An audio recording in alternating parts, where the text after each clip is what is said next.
So now we've come to the last part of the course. In this last lesson, we're going to talk about something a little bit different. Instead of introducing a new kind of harmony, we're going to talk about how to combine different kinds of harmony into the same piece.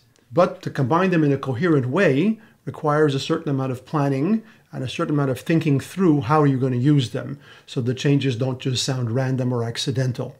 There are basically two ways we can combine different sorts of harmony in the same piece. One way is to combine them simultaneously, which we're going to call stratified harmony. We'll look at that in a minute. And the other way is to combine them successively, one after another, and we'll look at that in the second part of this lesson. So let's start talking about stratified harmony, combining different kinds of harmony at the same time in the same piece. Stratified harmony really means multiplanar harmony, harmony with more than one plane of tone going on at the same time. It's a way of creating complexity in an organized way that doesn't sound random, and it can give some very interesting musical results for reasons that will become apparent quite soon. It's actually an extension of the idea of polyharmony, but on a larger scale and with more consistency within each layer. So we have a harmony consisting of several layers, and each layer is going to be a little more elaborate than it would be in polyharmony, as we will see.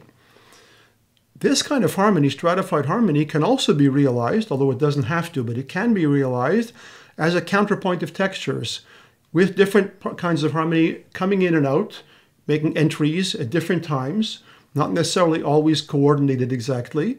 The composer who did this in the sort of most elaborate way is Elliott Carter. Most of his music derives from this idea of combining various sorts of harmony at the same time in a sort of in the way that you would combine individual lines in a fugue. So they're not always talking at the same time. They come in and out while the other ones go on. They overlap, okay? But the overall result gives you some kinds of things that you can't get just from a simple texture where there's no variety in the individual planes of tone.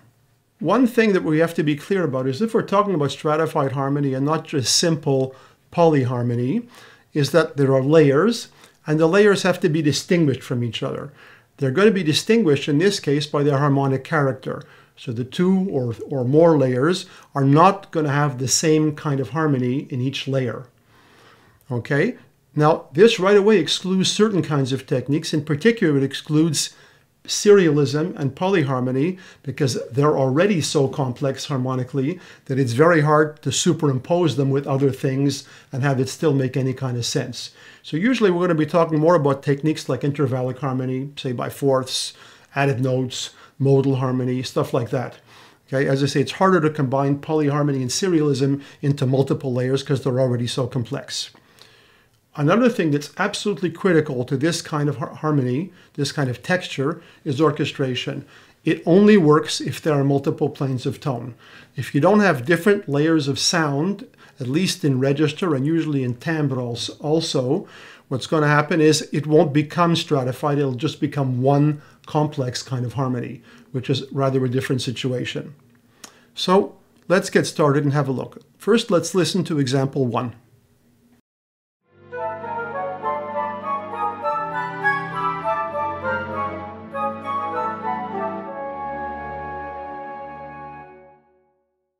So when you listen to example 1, it's pretty obvious that we have two layers. There's one layer, which is the layer of the strings underneath.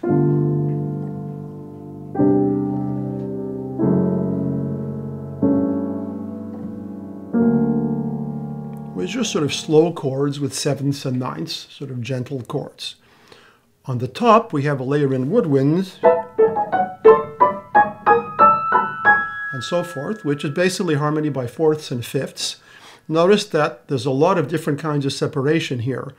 We're separated in register. Okay, the strings are low, the winds are high. The orchestration is different. The strings, again, are standing against the woodwind. They're contrasting timbre. Also, the rhythm and the articulation. The strings are long, sustained notes, and the woodwind have their own mode of bum-bum-bum-bum-bum, staccato, repeated notes, and so forth. So you can see this is a simple example of stratified harmony, but you can see it's already a kind of polyphony of harmonies. Two kinds of harmony making a kind of polyphony, okay? And there's a certain variation of density, And we'll discuss in a second how we can make a cadence with this kind of harmony. Because of course the idea is not just to have two totally independent things going on at the same time. That doesn't have any particular musical interest. We want two things that seem to go together but have enough independence that you perceive two different characters. Rather like two people in the same act of a play on the stage at the same time. Since each layer is a harmonic whole, it could be played alone or it could stand alone for a while. So again, as I said, at the beginning we see the two layers laid out simply. Notice that the cadence, a few things change. First of all, the upper layer of the cadence comes down lower. So now the separation with the strings, which was an octave or two at the beginning, now is really strings, winds. So they're closer together. Rhythmically they come together in a long note. So that also contributes to a sense of the parts coming together for the cadence. And finally, the octave and the bass makes the whole chord sound like a kind of complicated D chord with added notes or with sevenths and ninths. Okay, so this kind of fusion is one way to make cadence in this sort of harmony. It's not obligatory, but it's one possibility. Again, it is important when you're doing this kind of harmony at some point to show that it's not just random stuff happening at the same time. So this is one way of showing that because it comes together in a meaningful way, the sort of conversation, if you wish, converges on one subject or on one point at the end. Now let's listen to example 2.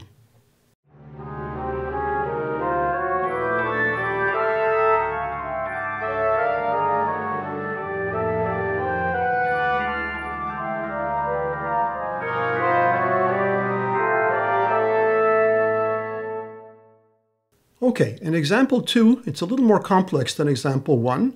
In example 2, we now have 3 layers. The strings, the low strings again make the bottom layer.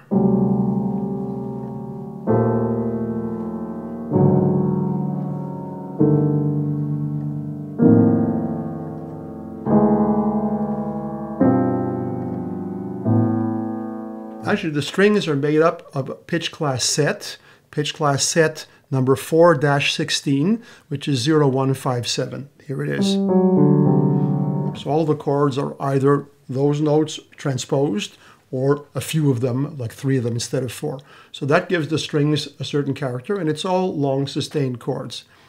The middle part is trumpets in fifths, and so forth. Okay, so the trumpets just go on in fifths all the way through, except at the very end where they do. Notice that third at the end. And then the horns come in adding octaves below, sort of filling it out a bit. So that's the middle layer. Notice also the middle layer comes and goes. It starts an 8th note after the strings. It stops in the 3rd bar. It starts again at the end of the 3rd bar. It stops again in bar 5. And then it picks up again in bar 6 to the end. Then we have the top layer, which is woodwinds and celesta. This is harmony by thirds. And then the second part.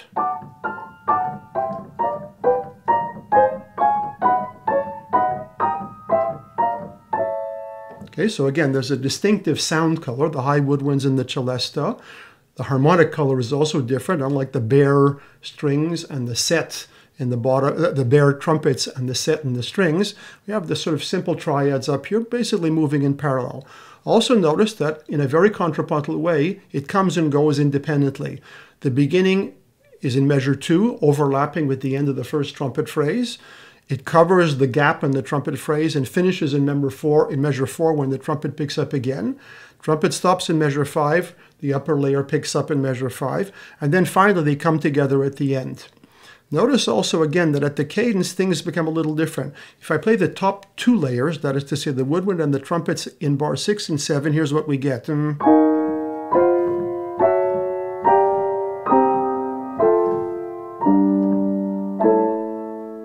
Notice that the last 2 chords create a 7th chord and a triad.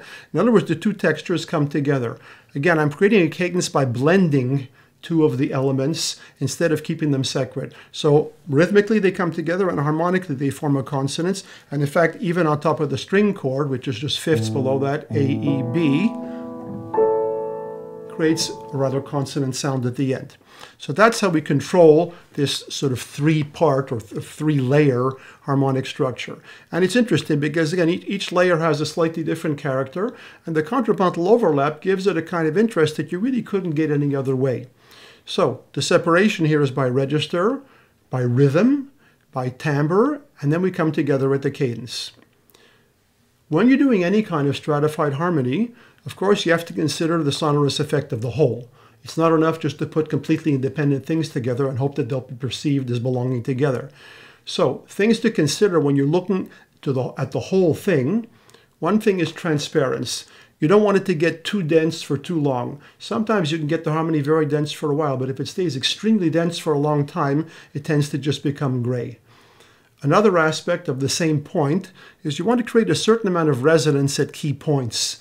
It's not a good idea to have the degree of separation harmonically between the layers always to be very great.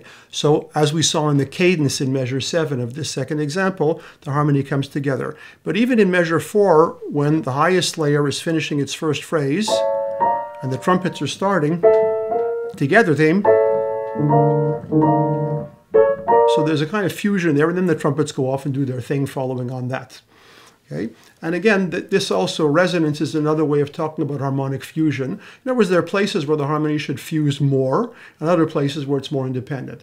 It's almost exactly like in plain old counterpoint, like in a fugue. In places, the voices come together in chords, and then they have a certain amount of independence. They could have passing notes or neighbor notes of their own motives. But there has to be a sense that they do belong together overall. Okay. And finally, cadence can be achieved simply by either dropping out layers and leaving only one, that's one way, progressive thinning, or, as we did in my two examples, increasing fusion by rhythmic unison, common tones, filling in registral gaps, and blended orchestration. So that gives you some idea of the basic ways you can use stratified harmony and how to get control of the results. Now just a few exercises for stratified harmony. Two things. First of all, try to compose a phrase for orchestra with one plane in quartal harmony by fourths, another in tertian harmony, that is harmony by thirds. But each plane should have its own character with its own articulation, register, and timbre. Second exercise, compose a phrase for a large brass section with one plane based on a 3-note pitch class set and another using harmony by seconds and sevenths. But make sure to differentiate the planes through motives, articulation, and register.